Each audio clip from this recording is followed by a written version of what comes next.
Bonjour et bienvenue dans les rendez-vous culturels de la ville de Safi. Bonjour de même à ceux qui suivent cette vidéo dans ma chaîne YouTube Pensée des temps présents. En premier lieu, je voudrais m'excuser pour cette interruption assez longue dans mes vidéos. Cela est dû à une certaine lassitude due à cette pandémie qui n'en finit pas, à ces restrictions interminables. Mais je vous rassure, nous voilà repartis pour ce cycle de vidéos consacrées à Karl Marx. Le sujet d'aujourd'hui sera consacré à ces grandes théories économiques qu'on appelle les théories des crises. Aujourd'hui, j'aborderai donc avec vous cette grande théorie économique de Karl Marx qui s'appelle la crise de surproduction. Toutefois, il me semble nécessaire, du fait de cette interruption, de faire donc un petit rappel de ce que nous avons vu la dernière fois dans les précédentes vidéos. Je vous rappelle qu'il y a dans la description une playlist qui vous permettra de vous retrouver dans toutes ces vidéos consacrées à Karl Marx. Tout d'abord, qu'est-ce que c'est que le mode de production? C'est quelque chose qui est très important, c'est Karl Marx. Un mode de production est composé de deux éléments. Le premier élément, ce sont les forces productives. Le second élément est les rapports de production. Alors, allons-y, qu'est-ce que c'est que les forces productives? Je vais les citer parce qu'ils se définissent eux-mêmes sans les expliciter. Alors, dans les forces productives, il y a, selon Karl Marx, ce qu'on appelle les forces naturelles, c'est-à-dire tout ce qui existe dans la Terre. Deuxièmement, les sciences et techniques. Et troisièmement, les êtres humains. Dans ce qu'on appelle les rapports de production, qui est le second élément, ce sont les rapports qui vont régir, qui vont gérer les personnes qui détiennent en main la propriété et ceux qui y travaillent. Ainsi, dans un système communiste, il y a une égalité générale, tout le monde détient ce rapport de production. À la limite même, on peut dire qu'il n'y a pas tellement de rapport de production. Dans un système capitaliste, il y a effectivement un rapport de production qui est de genre dominant et dominé. Les dominants, ce sont les capitalistes, et les dominés, c'est la classe prolétaire. Voici donc ce que c'est qu'un rapport de production. Maintenant, nous dit Karl Marx, il y a plusieurs rapports de production. Pardon, il y a plusieurs modes de production. Alors, quels sont ces modes de production? Karl Marx nous dit qu'il y en a 5. 4 sont déjà là, nous les connaissons. Et un dernier mode de production est à venir. Alors, allons-y d'abord, quels sont ces 4 modes de production? Le premier mode de production, c'est le mode de production communiste primitif qu'on appelle de même le mode de production asiatique ou bien un communisme primitif, c'est-à-dire qu'il n'y avait pas de dominants et de dominés, il n'y avait pas de personnes suffisamment riches pour exploiter les autres, il n'y avait pas de même de personnes suffisamment pauvres pour se vendre. Il n'y avait donc pas de lutte des classes, c'était une sorte de troc. C'était le premier mode de production et le premier mode de communisme. Après, on passe, pardon, excusez-moi. Après, on passe à un autre mode de production qui est le mode de production antique. Dans ce mode de production, il y a d'une part les maîtres, de l'autre côté, il y a les esclaves. Mais il faut savoir que dans ce mode de production, il y avait beaucoup de classes intermédiaires entre les esclaves et les maîtres. Ce n'était pas une confrontation face à face. Il y a bien évidemment une lutte de classe dans ce mode de production. Après, on passe à un troisième mode de production qui est le mode de production féodal que nous connaissons tous. Dans ce mode de production, il y a d'une part les aristocrates, qui sont des propriétaires terriens, et de l'autre côté, il y a ceux qui travaillent dans les terres et qui sont des serfs. Mais attention, là encore, il y a des classes intermédiaires. On ne passe pas des aristocrates vers les serfs. Il y avait beaucoup de classes intermédiaires et puis il y avait beaucoup d'aristocrates qui n'étaient pas très riches. Il y avait de même quelques serfs qui avaient des petits pécules et qui vont former, vous le savez très bien, la future classe bourgeoise. Donc, il y a bien ici une lutte des classes, mais il n'y a pas cette confrontation face à face, puisqu'il y avait, comme je l'ai dit, des classes sociales intermédiaires. Et puis on passe au quatrième mode de production qui intéresse le plus Karl Marx, et qui est le mode de production capitaliste. Alors ici, les choses sont différentes, puisqu'on passe d'un côté, il y a d'un côté les prolétaires, de l'autre côté, ceux qui détiennent les usines et ceux qui ont l'argent, c'est-à-dire les capitalistes, c'est-à-dire les bourgeois. Il n'y a aucune classe intermédiaire. Et là, nous sommes dans une drôle de confrontation, puisque c'est un face-à-face. Les deux classes se font front. Voilà donc pour ces quatre classes, pour ces quatre modes de production. Le cinquième mode de production, ce sera le mode de production communiste final, mais je laisse cela pour la suite. Maintenant que nous avons parlé de mode de production et que nous avons défini ce que c'est qu'un mode de production, il faut aller un peu plus loin, y aller vers ce qu'on appelle la dialectique. La dialectique, ce n'est pas le fait de dialoguer. La dialectique veut dire qu'une chose comporte son contraire. En ce sens, Karl Marx va suivre le schéma historique de Hegel. Que nous dit Hegel? Il nous dit que des faits historiques, par exemple une société, un pays contient en lui-même, cette société, ce pays contiennent en eux-mêmes les germes de leur propre destruction, c'est-à-dire qu'ils contiennent leur propre contradiction. L'exemple typique que tout le monde donne est celui de la Révolution française. La classe aristocratique portait en elle-même les germes de sa propre destruction, puisque d'elle-même, de cette classe aristocratique, va naître la classe bourgeoise qui va la détruire, qui va la mettre de côté. Et Hegel donne un schéma basé sur une graine que tout le monde va reprendre. Vous savez, des générations vont reprendre le schéma suivant. Hegel dit qu'il y a une graine, vous savez, celle qui va donner des fruits, hein, donc il y a une graine. Dans cette graine, elle porte déjà les germes de sa propre destruction, tout y est.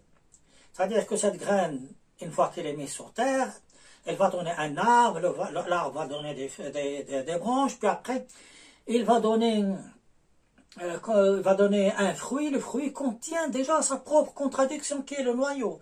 Le noyau, pour pouvoir émerger, il est obligé de faire éclater la pomme ou n'importe quel fruit. Et après, donc, ce noyau, donc, qui va constituer donc, la future graine, va tomber par terre pour recommencer un autre cycle. Et donc, c'est quelque chose qui est inscrit dans la nature des choses, qui est inscrit pratiquement dans l'histoire.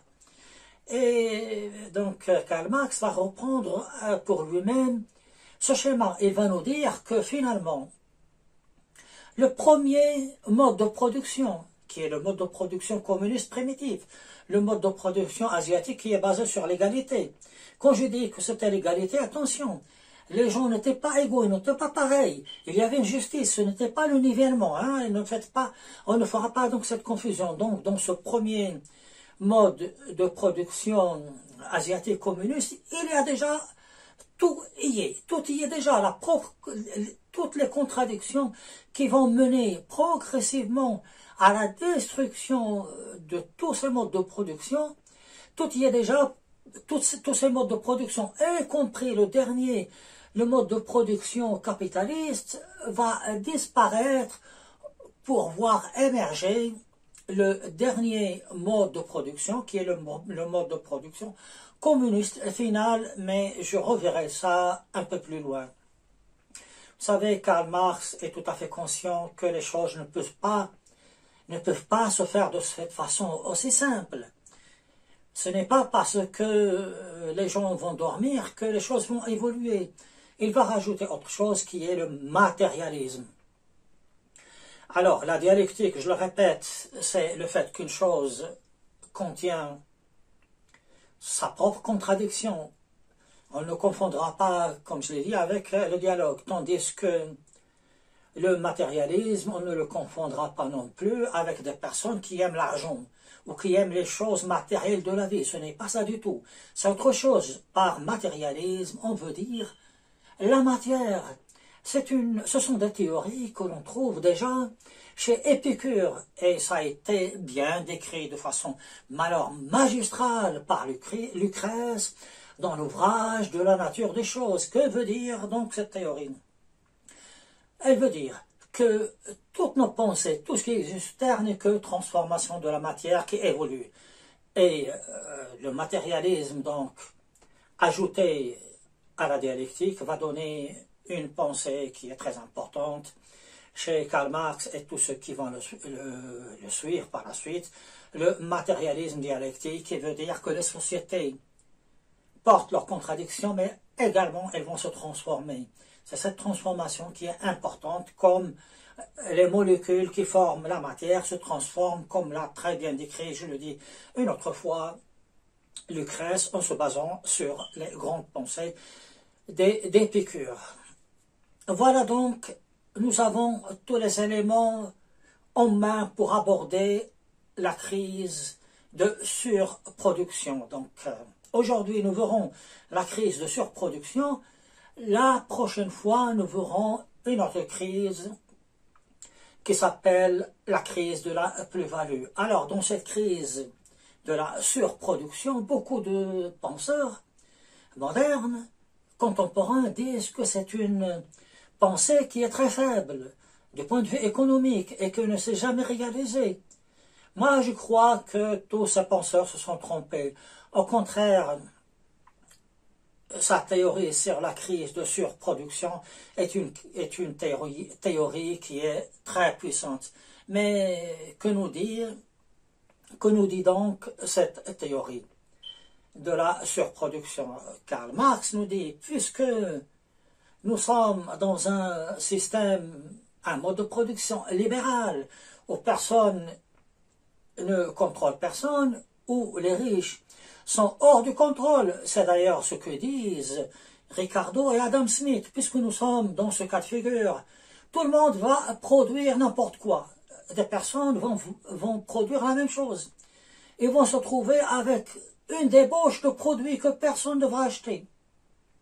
Dans ces conditions, ce que nous allons produire, nous ne pouvons pas le vendre. Donc, nous allons entrer en contradiction avec les forces productives. Tout le travail fait par les ouvriers, tout le travail tiré de ce que contient la Terre, tout ce qui est basé sur les sciences et les technologies ne sert à rien. C'est en pure perte, puisque nous travaillons dans un système qui n'est pas planifié, dans un système qui est désordonné. Et Karl Marx nous dit que chaque capitaliste, chaque propriétaire d'usine se comporte comme s'il était une entité à part entière, et c'est ce qu'il appelle une monade, puisque ce n'est pas contrôlé, puisque cela échappe à toute logique, puisque tout le monde produit la même chose, beaucoup vont faire faillite, puisqu'ils ne vont rien vendre. Et à ce moment-là, ces gens-là qui vont faire faillite, ils vont aller grossir la masse des prolétaires, puisque eux-mêmes vont devenir à leur tour des prolétaires, et on va assister à quelque chose qui s'appelle la paupérisation. Alors, qu'est-ce que c'est que la paupérisation? C'est le fait que les pauvres deviennent de plus en plus pauvres, mais également de plus en plus nombreux, et que les riches deviennent de plus en plus riches, mais de moins en moins nombreux. Ça veut dire que ceux qui détiennent les rapports de production, ceux qui détiennent les usines, les industriels, ne sont en fait qu'un tout petit nombre, et que le reste ce ne sont que des prolétaires, des gens qui vont vivre dans la misère. C'est ce qu'on appelle la paupérisation. Et qu'est-ce qui va se passer lorsqu'on aura atteint ce stade? Les gens, les prolétaires, ils ne peuvent pas supporter leur état, leurs conditions. Ils vont se réunir, ils vont s'organiser en syndicats, ils vont revendiquer dans un premier temps, et après ils vont se révolter contre cette classe qui les exploite. Et Karl Marx nous dit que finalement la révolution contre le soulèvement de la classe prolétaire, contre la classe qui détient les écus, qui détient l'argent, qui détient les rapports de production, et bien cette révolution, en quelque sorte, c'est la classe industrielle, capitaliste, qui va la provoquer. Pourquoi? Parce qu'elle comporte en elle-même ses propres contradictions. Ces contradictions, c'est le fait qu'elle mène à la paupérisation qui va mener à ce que la classe prolétaire, je le redis, va s'organiser, elle va lutter et elle va fonder, elle va créer un autre système, un autre mode de production, qui est le mode de production final, le mode de production communiste, où tout le monde sera heureux, il n'y aura pas de lutte des classes, il disparaîtra dans ce cinquième mode de production qui n'est pas encore là, mais qui va venir du fait même des incohérences des capitalistes. Et dans ce mode de production, comme je l'ai dit, les gens seront égaux, il y aura une justice sociale et surtout, ce mode de production achèvera l'histoire. Il n'y aura pas un autre mode de production. Pourquoi? Parce que les prolétaires, quand ils vont s'organiser, quand ils vont créer ce cinquième mode de production communiste, ils auront en tête tout ce qui s'est passé auparavant. Ils auront l'expérience de tous les malheurs, de toutes les exploitations du passé, et ils ne vont pas les recommencer. Alors, qu'est-ce qu'on peut en penser? Vous savez, si vous demandez à un libéral ce qu'il en pense, il vous dira que, voyez-vous, la crise de la surproduction, je la connais, nous la connaissons depuis belle lurette. C'est comme ça que cela fonctionne. C'est comme ça que fonctionne le système capitaliste. Ceux qui sont méritants, ils restent. Ceux qui ne sont pas méritants, ben, ils disparaissent. Pour lui, et c'est tout à fait normal. Ce qui paraît important et à la base d'une révolution pour Karl Marx, pour les libéraux, c'est une chose, c'est la routine. Et c'est parce qu'il y a cette routine pour les libéraux que le capitalisme, lui, se renforce, on enlève les incapables, et il ne reste que les gens capables, ceux qui sont entrepreneurs, etc. Ça, c'est un discours chrétien, d'autant plus que ce qu'a dit Karl Marx ne s'est jamais réalisé. Il n'y a jamais eu de paupérisation. Alors, à première vue, et surtout que je vous ai dit au tout début que cette théorie de la crise de surproduction est une pensée qui est très puissante. Alors là, je vais être un peu retors. Il a tout à fait tort, Karl Marx, puisque les faits sont là. Mais il a tort parce qu'il a raison. Alors, vous allez me dire là que je dis n'importe quoi. C'est parce qu'il a raison qu'il a tort. Pourquoi? Je m'explique. Quand j'étais jeune, quand j'avais 20 ans, et quand je lisais Karl Marx, on l'a tous fait à notre âge, hein, du moins ma génération. Mais je ne suis ni communiste ni marxiste. Du moins, vous savez, Karl Marx lui-même a dit qu'il n'était pas marxiste. Il voulait dire par là que le marxisme n'est pas une idéologie, c'est une pensée économique, c'est une pensée sociale. À vous de la faire évoluer comme vous le voudriez. Donc, quand je lisais donc ces ouvrages, mais je me suis dit, mais attendez les amis, les premiers qui vont lire le Capital, les premiers qui vont lire le manifeste du Parti communiste, ce ne seront pas les prolétaires, ce seront les capitalistes. Et ils vont bien étudier ces livres, ils vont se dire, nous on ne veut pas que ça nous arrive, ce schéma-là de catastrophe. Nous ne voulons pas que les prolétaires nous renversent et créent un système communiste. Il faut arrêter les dégâts, il faut arrêter ce schéma hegelien. Pour cela, nous devons donner à la classe prolétaire des droits. C'est la seule façon de garantir notre présence. C'est la seule façon de garantir notre pérennité. Et c'est pour ça que, bien qu'il ait raison, il a tort. Pourquoi il a tort? Parce que, quelque part, il a obligé la classe qui détient les écus, les capitalistes, à donner des droits aux prolétaires pour éviter justement la paupérisation qui serait fatale pour tout le monde. Et si d'aventure vous lisez le manifeste du Parti communiste, à un certain moment, Karl Marx dit ceci: l'action des prolétaires en Angleterre a conduit à des avantages sociaux tels que la réduction du temps de travail. C'est-à-dire que en Angleterre, les gens auront quelques acquis, ils ne vont plus travailler dans ces conditions catastrophes. Aussi, on peut dire que la théorie de la surproduction de Karl Marx est très puissante. Elle a permis d'éviter la paupérisation, puisque les classes dirigeantes capitalistes se sont inspirées pour l'éviter justement. Et c'est en ce sens que lorsque j'ai dit de cette façon un peu contradictoire que c'est parce qu'il a raison qu'il a tort. Et moi je crois que c'est très bien ainsi, que après les dérives de la première moitié du XIXe siècle, qu'on ait pris conscience de tout ce drame et que l'on ait commencé à aller vers la voie de la raison. Par contre, ce qui peut se passer sur le long terme, c'est que pour des raisons que j'ignore, on peut retourner à ce capitalisme sauvage et inhumain du début du XIXe siècle, et on pourrait aller vers une catastrophe. Mais je crois quand même qu'au vu de notre expérience passée, je ne crois pas que des gens seraient assez fous pour retourner à cette aberration qui est l'exploitation à outrance d'une classe prolétaire.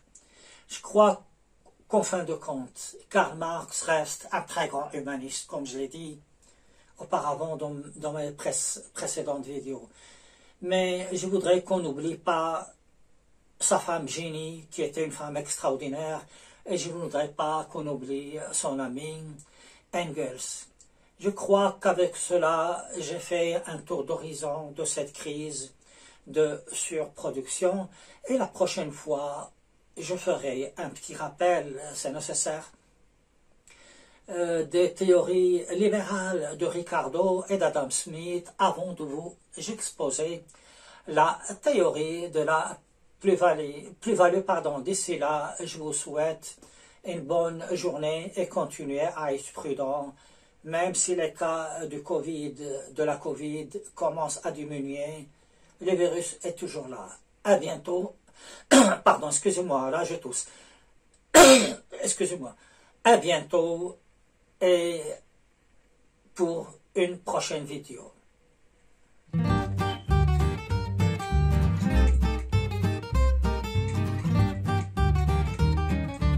Là, ça ne veut pas venir.